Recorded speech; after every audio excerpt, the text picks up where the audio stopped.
जय माता दी। तो सुबह का जो काम होता है पहला पूजा करना, वो मेरा हो गया कंप्लीट। सबकी नवरात्रि की पूजा कैसी चल रही है बताइएगा ज़रूर। उसके बाद मैं किचन में आ गई। पहला काम होता है पूजा के बाद किचन में आना। किचन में आने के बाद मैंने और मेरे हस्बैंड के लिए सत्तू बनाया। सत्तू में मैंने भुना हुआ जीरा मैं ऐड करती हूँ और रॉक सॉल्ट, काला नमक। आप ऐसे बनाते हैं, आप कैसे पीते हैं मुझे बताइएगा। और सत्तू वैसे भी कंप्लीट ड्रिंक होता है, हेल्दी होता है। तो सुबह कभी कभी अगर कुछ भी जल्दी सा ना बनाओ और भूख लगी हो तो पहला काम होता है सत्तू ही पी लेती हूँ।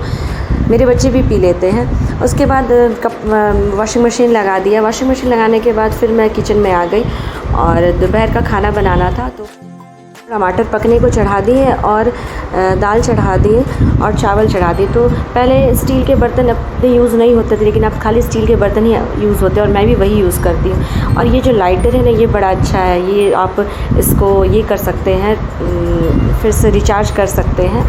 और मैंने मीशो से मंगाया है। अब देखिए कितने दिन चलता है। और मैं जल्दी मैंने कटहल काटा। कटहल काटने के बाद सब्ज़ी बनाई। मेरी पतली वाली चाकू से, बहुत कोई हंसुए से कटहल काटते हैं, लेकिन हमारे बिहार में उसका हंसुआ ही कहा जाता है। लेकिन मुझे हंसुआ चलाना नहीं आता, लेकिन ये पतली से चाकू जो है उससे बहुत अच्छी कटहल कटती है। एक दिन पहले हमने शॉपिंग की थी कूलर की, वो भी आ गया था। तो मैंने अपनी बड़ी वाली बेटी को कहा कि आप उसकी पूजा कर दो। हमारे यहाँ कोई भी नया सामान आता है तो हमारे यहाँ कल्चर है कि उसकी पहले पूजा की जाती है, उसके बाद उसे यूज़ किया जाता है। और चॉपर में फिर चटनी पीस ली। और ये था दोपहर का लंच जो मैंने अपने हस्बैंड के लिए पैक किया। जब आप खाली बैठे हो या अकेले हो तो दिमाग बहुत गलत चीज़ों पे जाता है, नेगेटिविटी की ओर जाता है। इसलिए मैं अपने आप को बिज़ी रखना पसंद करती हूँ। कुछ भी काम हो, जैसे छोटा मोटा काम हो, नहीं तो मैं बच्चों से गप ही मार लेती हूँ। खाली दिमाग कभी नहीं करती। और आपके पास एक ही उपाय है अपने आप को बिज़ी रखना, नेगेटिविटी से अलग होने के लिए। तो बस मेरे पास तो अभी 3 बच्चे हैं जो मेरी जान है, और मेरी फैमिली बस कंप्लीट है और मुझे बहुत अच्छा लगता है। उसके बाद किचन में आई शाम को जो मेरे हाउस हेल्पर है उन्होंने बर्तन धोकर रख दिए थे। और ये मेरी खिड़की बड़ी काम की है। जब भी जो ये डब्बा खाली हो जाता है तो मैं उसको झट से धोकर खिड़की पे रख देती हूँ और वो सूख जाता है, फिर मैं उसे फिल कर लेती हूँ। उसके बाद थोड़ी बाइंडिंग बची थी, वो किया। पहले ही मैंने इंस्टा पर एक रेसिपी देखी थी, चाइनीज़ और हेल्दी रेसिपी थी। तो उसमें आटे, जैसे हम लोग रोटी के लिए आटा लगाते हैं वैसे लगाकर आटे को लंबा लंबा करके उसे बॉईल करके सारी सब्जियां डालकर फ्राई करना था।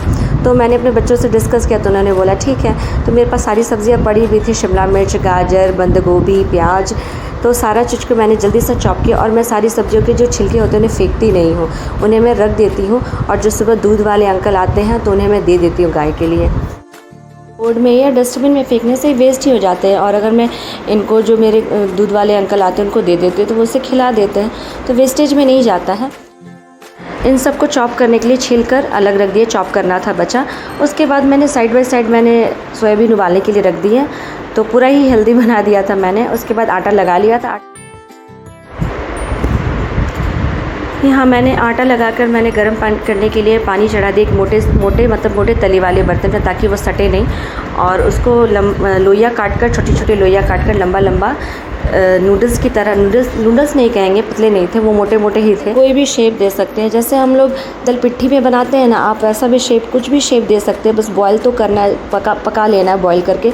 तो मैंने लंबा देखा था मोबाइल में, तो मैंने वैसा ही शेप दिया। आप अपनी मर्ज़ी के हिसाब से भी शेप दे सकते हैं, और पतला कर सकते हैं, मोटा कर सकते हैं, जैसा आपको मन हो।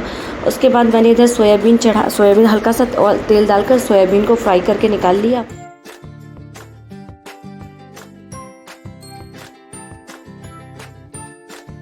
हाँ, मैंने अपनी बेटी को बोला कि आप लंबा करके थोड़ा सा उसको डालते जाओ, और उसको ऊपर नीचे मैं पलटते जा रही थी।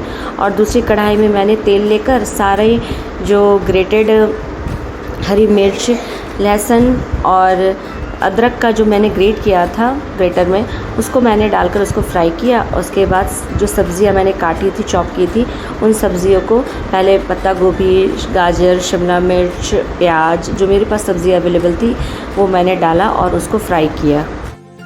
कोई आदमी परफेक्ट नहीं होता है, हम रोज़ दिन कुछ नया सीखते हैं। मैं भी कुछ रोज़ दिन नया सीखती हूँ। अब बच्चों के को खुश करने के लिए कुछ नया सीखना भी पड़ता है। का ट्रेंड है हेल्दी एंड टेस्टी, तो हम लोग खाना भी उसी हिसाब से बनाना पड़ता है। पहले हमारे घर में जो बनता था, हम जब छोटे थे तो हम लोग खा लेते थे, लेकिन आजकल बच्चों को रोज़ दिन कुछ नया चाहिए, कुछ अलग चाहिए। कुछ देर के लिए बॉईल होने के बाद जो आटे के नूडल्स बनाए थे उन्हें ढक दिया ताकि वो अच्छी तरह से पक जाएं।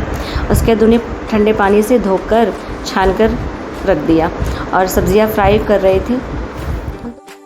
सब्ज़ियाँ फ्राई करते समय नमक नहीं डालना है। अगर आप नमक डाल देंगे तो सब्ज़ियों में पानी छूट जाएगा, जिससे अच्छे से फ्राई नहीं हो पाएंगे, क्योंकि चाइनीज़ सब्ज़ियाँ थोड़ी क्रंची ही अच्छी लगती हैं।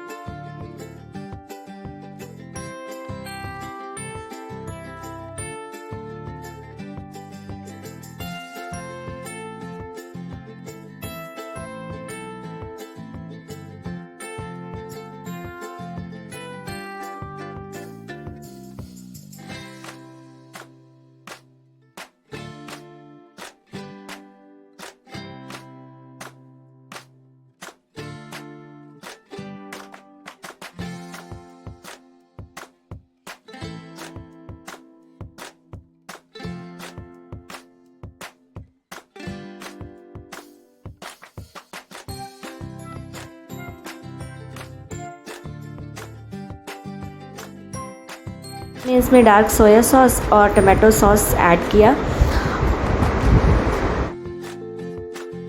सॉस ऐड करने के बाद मैंने जो बॉईल करके रखा था आटे के नूडल्स उनको डाल दिया और तब उसमें नमक डाला। नमक डालने के बाद अच्छे से उसको फ्राई करना है, खूब अच्छे से फ्राई करने के बाद उसमें मैंने नमक डाल के और काली मिर्च, अगर आपके पास आपको मन है तो उसमें गोल मिर्च डाली, क्योंकि अगर बच्चे ज़्यादा तीखा नहीं खाते हैं तो उन्हें तीखा लगेगा, लेकिन मेरे बच्चे खा लेते हैं तो मैंने लास्ट में उसमें गोल मिर्च डाला। इसके बाद मैंने इसमें सोयाबीन भी ऐड किया, जो मैंने पहले ही फ्राई करके रख लिया था, और ये बहुत ही टेस्टी बना था। आप अपने घर पे बच्चों के लिए ट्राई कर सकते हैं, लंच के लिए। लंच रेसिपी भी है एक तरह से, लंच में भी अच्छा रहेगा देने के लिए। तो मैंने भी सोचा है कि अभी तो मैंने डिनर में बनाया है, लेकिन जब ऐसा कुछ समय आएगा तो मैं इसको लंच में भी बना कर दूँगी बच्चों को। तो मेरे ब्लॉग को देखने के लिए थैंक यू। Bye bye.